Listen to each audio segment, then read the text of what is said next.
Ma vie en Colombie, 2026. Tout est parfait.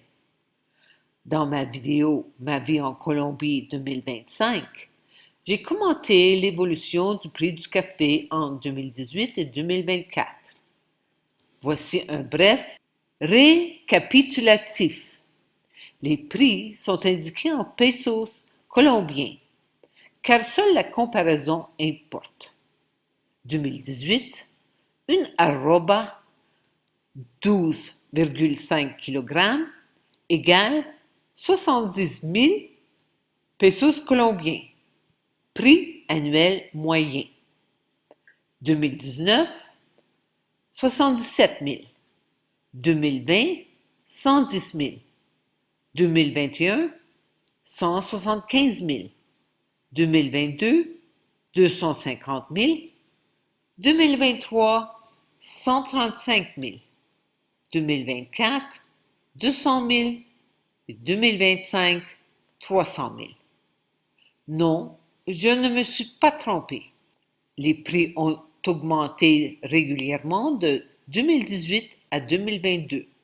Mon ego me faisait croire que les prix du café allaient continuer d'augmenter. Mais ça ne s'est pas produit. En 2023, le prix a baissé de presque la moitié.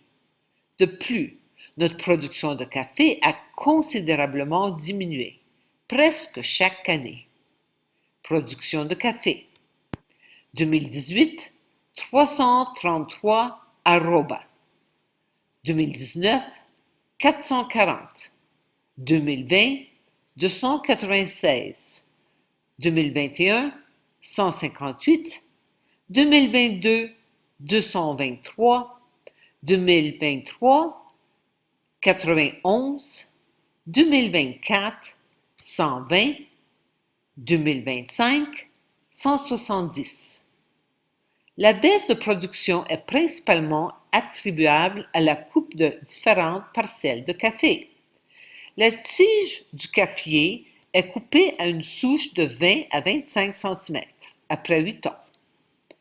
Devant l'ancien réservoir d'eau, on peut voir les autres tiges des caféiers après l'étalage et avant la coupe. À côté, on aperçoit les jeunes caféiers d'un an. Une fois coupé, le caféier repousse et recommence à produire après 2 ans et demi. Le caféier produit de la 3e à la 8e année. À la 8e année, il est trop vieux, trop haut et par conséquent produit beaucoup moins. Outre cette baisse normale due à la taille des caféiers, nous avons cessé de les fertiliser faute de fonds. Tous nos fonds initiaux ont été investis dans la construction, car nous n'avions pas prévu que les ventes de café seraient insuffisantes. En 2023, les conditions climatiques ont été tellement défavorables que la production de café a été catastrophique. Tous ces facteurs, combinés à une chute des prix en 2023, ont abouti à un chiffre d'affaires total de 3 000 $ US pour toute l'année. Nos frais de main-d'œuvre pour cette année-là se sont élevés à 5 000 $ US. Heureusement, la perfection divine s'est manifestée et Lee a fait un peu d'argent en ligne cette année-là, ce qui nous a permis de nous en sortir. Pour la première fois en 8 ans, nous avons réalisé un revenu suffisant grâce aux ventes de café en 2025 et avons pu acheter de l'engrais pour la récolte de 2026. J'ai hâte de voir la production de café en 2026. Sur cette photo, on peut voir les caféiers d'1 an dans la première moitié et les jeunes plants dans la partie inférieure. Voici nos caféiers de 2 ans, plantés à partir d'une graine. Et voici les caféiers de 2 ans après une coupe, juste avant leur première récolte. Ce sont des caféiers de 3 ans, chargés de grains verts. environ 2 mois avant leur maturation en grains rouges. Et me voici en 2019, en train de cueillir du café sur un cafier de 8 ans avant sa coupe. En septembre 2025, Erasmo, un de mes 2 employés qui travaillait à la ferme depuis 8 ans, est tout simplement parti. Juste avant, j'ai essayé de convaincre son fils de venir travailler à la ferme, mais le travail à la ferme n'était vraiment pas fait pour lui. Après quelques semaines de frustration, Erasmo a dit: J'en ai assez, je ne reviendrai pas. Après 8 ans, c'est toute l'explication qu'il m'a donnée. Erasmo a tout simplement refusé de m'expliquer sa décision radicale et soudaine. Au début, j'ai paniqué, mais après quelques jours, j'ai réalisé que je n'avais plus besoin de 2 employés à temps plein. Je remplace en grande partie Erasmo en travaillant à la ferme 7 jours sur 7. Il y a généralement moins de travail maintenant. Dans ma vidéo de 2024, j'ai détaillé les difficultés que nous avions avec la culture du Sacha Inchi. Tous les 3 ou 4 ans, et parfois même plus tôt, les plantes de Sacha commençaient à perdre leurs feuilles. Les tiges séchaient et les plantes finissaient par mourir. Voici un Sacha en santé à l'arrière et 2 cafiers au premier plan. Sur cette photo, on voit la même plante de Sacha dont la plupart des feuilles ont disparu. Voici une autre plante en santé et la voici avec la moitié des feuilles. Sur cette photo, presque toutes les plantes de Sacha ont disparu, sauf quelques-uns dans la rangée du haut. Voici un autre terrain où tous les plantes de Sacha ont disparu. Il ne reste que les poteaux. En 2019, on m'a conseillé de planter une variété de Sacha plus résistante, ce que j'ai fait. Nous avons planté du Sacha sur 3 parcelles où poussaient auparavant des pins. Le sol était très acide à cause des pins et de plus c'était un sol argileux, très pauvre. Quelques plantes de Sacha ont poussé dans la région où le sol était meilleur, mais la plupart n'ont pas poussé et ont produit très peu de noix. De plus, j'ai constaté que cette variété, censée être plus résistante, visible sur cette photo, n'avait pas le même goût que la première variété, visible sur cette photo.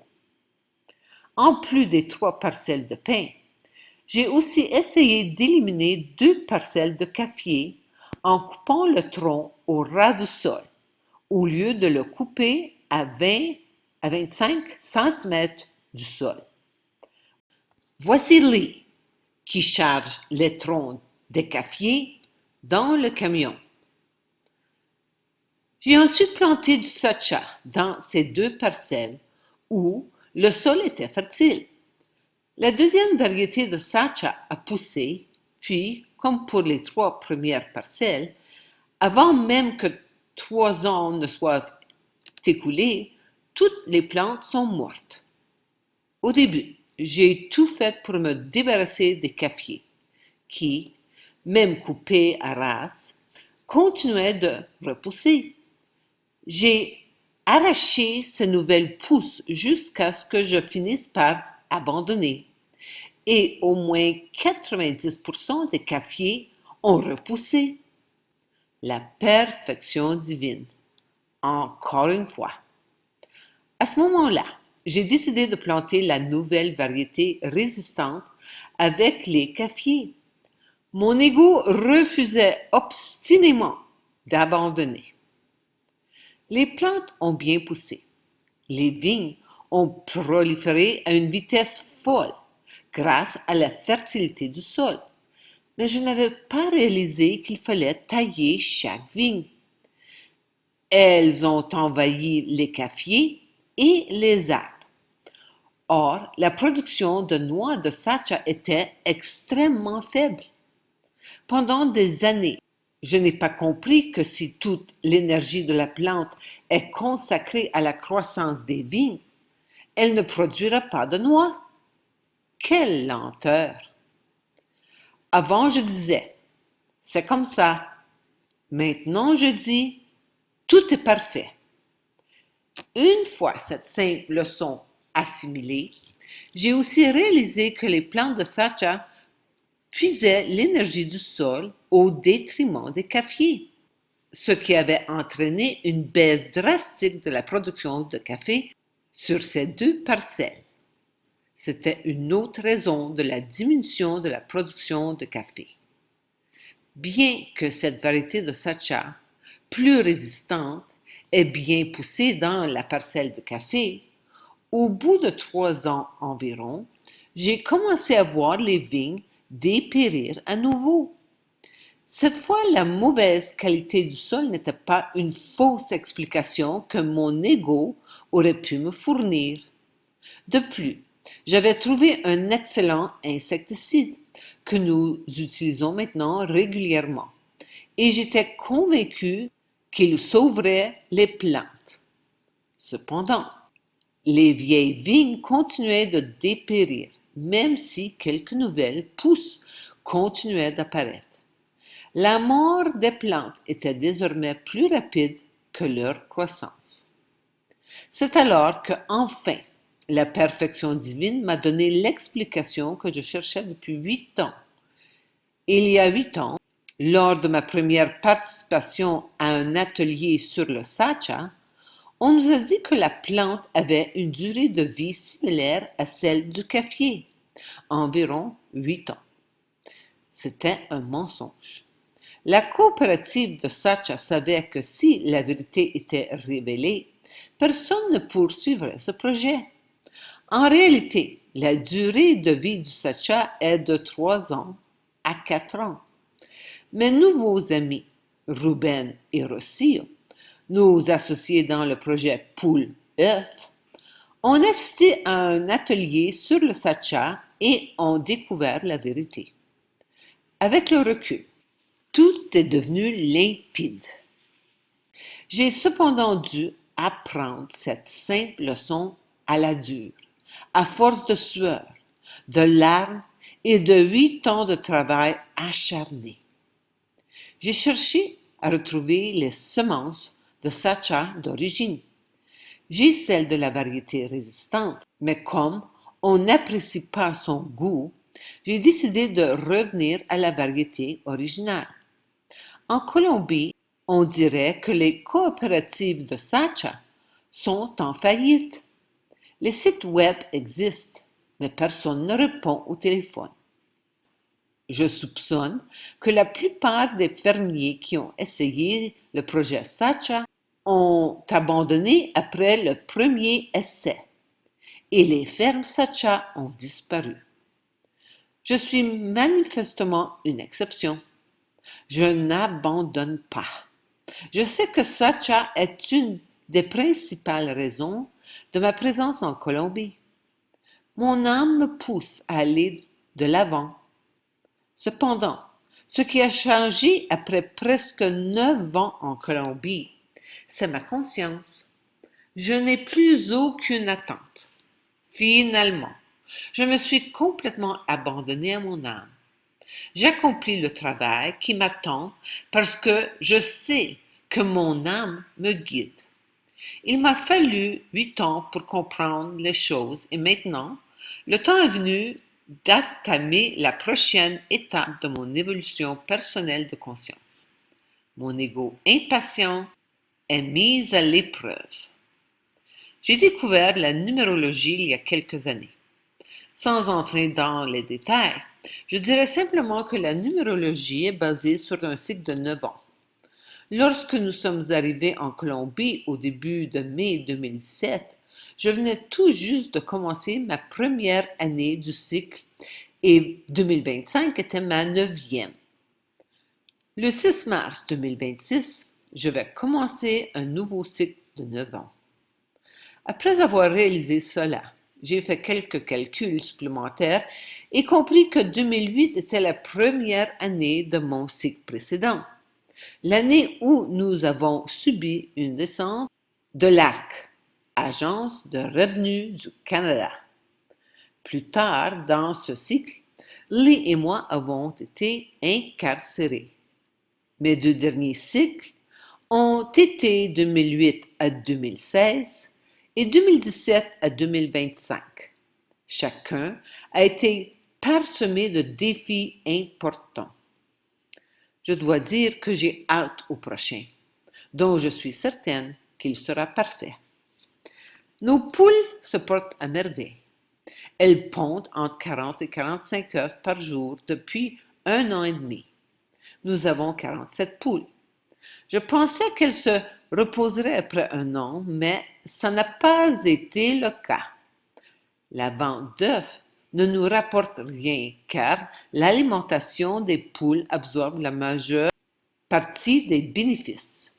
Cependant, nous n'avons pas entrepris ce projet dans un but lucratif, mais pour avoir des œufs en réserve en cas de pénurie. Je crains que des pénuries alimentaires, même ici, en Colombie, ne surviennent accompagnées de tous les autres défis auxquels l'humanité sera confrontée au cours de la prochaine décennie. Finalement, les circonstances m'ont fait prendre conscience de l'incroyable opportunité qui nous est offerte d'offrir à nos nouveaux amis une partie de cette ferme afin qu'ils puissent y construire leur maison.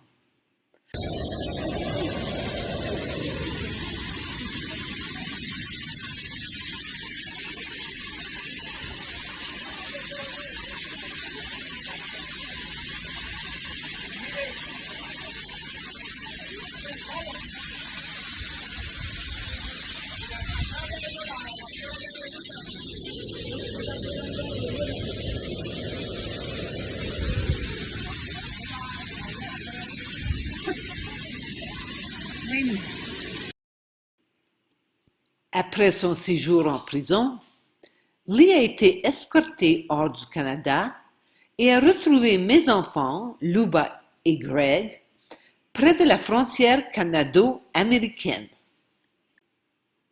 J'étais alors à Villa de Leyva, en Colombie.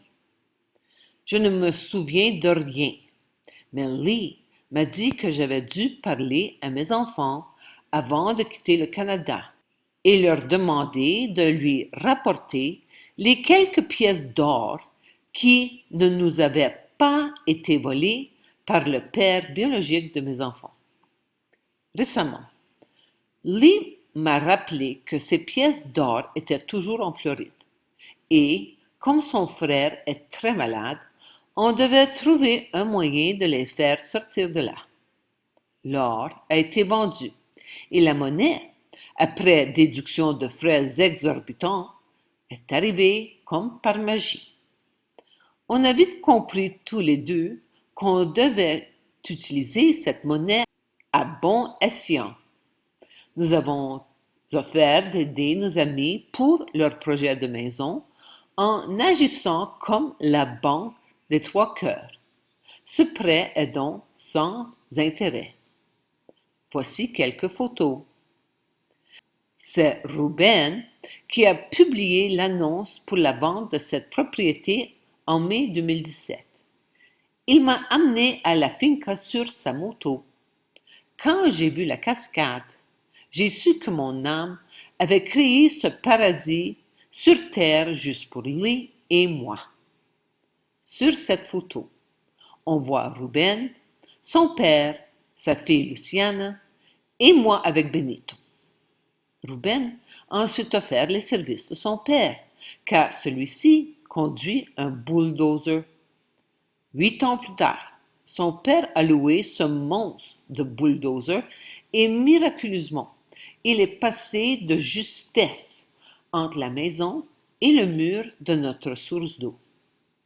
Le bulldozer entre par la cour arrière. La nouvelle plateforme intérieure commence à prendre forme, comme on peut le voir du coin arrière de notre maison. Un des pins est tombé tout seul. Voici la vue arrière donnant sur notre champ de Sacha numéro 3 et la grande ferme de nos voisins. Préparation des fondations. Vue de la chute depuis l'avant de la maison. Quelques pins seront abattus plus tard pour dégager la vue. Les briques sont arrivées et sont en cours de déchargement. Les montants des poteaux sont presque tout en place. Comme le plancher du mur latéral de la maison n'était pas stable, Thomas, le maître d'œuvre, a décidé de construire un mur de soutènement plutôt que des fondations. Thomas, avec l'aide des ouvriers, commence à remplir le mur de ciment. Benito supervise les travaux. Une autre vue de la cascade. Thomas termine le deuxième niveau de la dalle. Alors que la construction avançait bien, un événement important s'est produit. Nos nouveaux voisins ont commencé à préparer leur terrain pour la plantation de café. Dans un premier temps, tous les arbres ont été abattus, puis ils ont procédé à un feu de brousse contrôlé, visible à l'extrême droite de cette photo. Puis, impatients, ils ont décidé de déclencher un nouveau feu de brousse en fin d'après-midi, alors que le vent se levait. C'était pendant la saison sèche et la végétation était extrêmement aride. Ce soir-là, le feu est devenu incontrôlable. Les travailleurs pensaient l'avoir éteint, mais le vent en déclencha un nouveau près de nos grands pins. Ils sont revenus le soir même et l'ont éteint une deuxième fois. À 6 heures du matin, Lee s'est levé en sursaut, paniqué et criant « Le café brûle !» Je me suis levé tout de suite et j'ai compris que le feu avait repris et qu'il avait brûlé toute la nuit. Le matin, il menaçait de brûler notre café. J'ai couru chercher Gilbert, notre ouvrier principal, pour qu'il nous prête main forte. Les autres ouvriers sont revenus et ont entrepris l'extinction du feu pour la troisième fois. Gilbert prêtait main forte maintenant et je déroulais notre long boyau d'arrosage depuis la maison. On l'avait préparé pour arroser le Sacha pendant la saison sèche. Le feu a finalement été complètement éteint. Plusieurs de nos avocatiers ont été brûlés, ainsi que la plupart des pins. En voyant les dégâts, j'ai réalisé qu'il fallait abattre ces immenses vieux pins. Certains faisaient trop d'ombre près de café, et d'autres, autour de la maison, étaient devenus beaucoup trop hauts, menaçant potentiellement la maison et perturbant la connexion Internet. En feuilletant mes vieilles photos, j'ai trouvé intéressantes les 3 suivantes. Voici le terrain préparé pour notre maison, après que le père de Ruben a terminé les travaux. Remarquez les pins à l'arrière-plan. Voici les ouvriers qui commencent les fondations, et là encore, remarquez les petits pins. Voici une photo de notre cuisine dans l'appartement de Popayan, où on habitait pendant la construction. On a dû acheter le meuble gris parce qu'il n'y avait absolument aucun comptoir de travail. C'était un appartement de 2 chambres dans un quartier agréable. Difficile d'imaginer que les Colombiens considèrent ça comme un bel appartement. Jusqu'à maintenant, j'avais jamais pensé à ces pins. Ils sont certes beaux, mais ils ne servent à rien et nuisent à bien des choses. Il s'avère, comme tout est parfait, que mon nouveau voisin, celui qui est à l'origine de tout ce chaos, possède une scierie. Nous avons fait une entente et son équipe abat la plupart des vieux pins sur la propriété, à l'exception de ceux qui entourent les maisons. Quel travail! colossal. Voici quelques photos du chantier. Quelques troncs de pin à côté d'un avocatier calciné. Le camion a reculé une longue distance, juste à côté de cette pente très raide. Voici une autre vue de la même pente, avec Benito, qui supervise les travaux. Les parcelles de Sacha, maintenant dépourvues du Sacha, se trouvent au-dessus de la route, à gauche. Les travailleurs chargent le camion. Une grande partie de ce terrain est très escarpée, mais le café pousse sur des pentes très abruptes. Et par conséquent, nous allons bientôt aménager au moins 1 hectare de nouvelles terres pour des cultures productives. Sur cette photo, nos 3 parcelles de Sacha sont bien visibles grâce aux poteaux. Cette photo a été prise au moins 2 mois après l'incendie. Notre terrain s'étend légèrement en contrebas de la route et la parcelle du voisin est la partie encore un peu sombre à cause de l'incendie. Voici une autre vue un peu plus bas sur la route, là où la pente est très raide. On dépasse maintenant la bande de terrain du voisin. La 3e parcelle de Sacha, plus haut, est maintenant bien visible. On peut même voir le toit rouge de notre maison ainsi que le poulailler. Voici une autre photo prise de plus loin, lors d'une promenade avec Benito, sur le chemin de campagne. Voici nos jeunes plantes de café, qui poussent dans leurs sacs individuels avant d'être plantées dans le champ. Voici la parcelle du voisin avec quelques plantes de maïs qui commencent à pousser.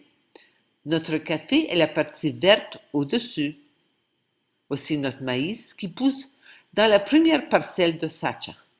Les 2 petites feuilles jaunes à l'avant de la plante de maïs sont celles du Sacha nouvellement plantées. Nous semons beaucoup de maïs dans les parcelles de cafier après la coupe des cafiers. Et maintenant, ce maïs est planté dans la parcelle de Sacha. On ne vend pas le maïs. Il est beaucoup trop bon marché. Et par conséquent, ça ne vaut pas la peine. On l'utilise pour compléter l'alimentation des poules et aussi parce qu'il fertilise le sol. Nous en récoltons évidemment pour notre consommation et pour faire des arepas maison. Voici des branches que j'ai ramassées des pins coupés qui sont maintenant empilés le long de la route. Quelques-uns des plus grands pins sont en train d'être abattus derrière la maison. Voici les photos avant et après. Les troncs coupés. Avec Ruben et Thomas, nous envisageons également un bassin à tilapias, alimenté par la rivière, ainsi qu'une grande serre pour la culture des tomates. Elle sera également située tout près de la rivière, dans ma partie préférée de la finca. Ruben a d'autres projets pour la cascade. Comme il a une énergie débordante, peut-être même plus grande que la mienne, je l'encourage à concrétiser la plupart de ses idées de projet. Je prévois maintenant d'être plus observatrice, même si je sais que mon corps énergique ne me permettra jamais de rester inactive. En observant ce qui se passe devant moi, avec beaucoup moins d'attachement émotionnel, je ressens une profonde gratitude. Je sais que c'est mon âme qui est la créatrice de toutes choses et que cette création se manifeste devant moi sous forme de perfection. La panique initiale face au feu s'est vite transformée en gratitude. J'ai dompté mon ego au point de ne presque plus jamais avoir peur. J'ai confiance en mon être véritable, à mon âme. Je me suis abandonnée à elle totalement. Je n'ai rien planifié ni à contrôler. Je fais simplement ce que mon âme place devant moi. Je suis entouré d'abondance. Je n'ai peur d'aucun manque. Je sais que je suis souveraine.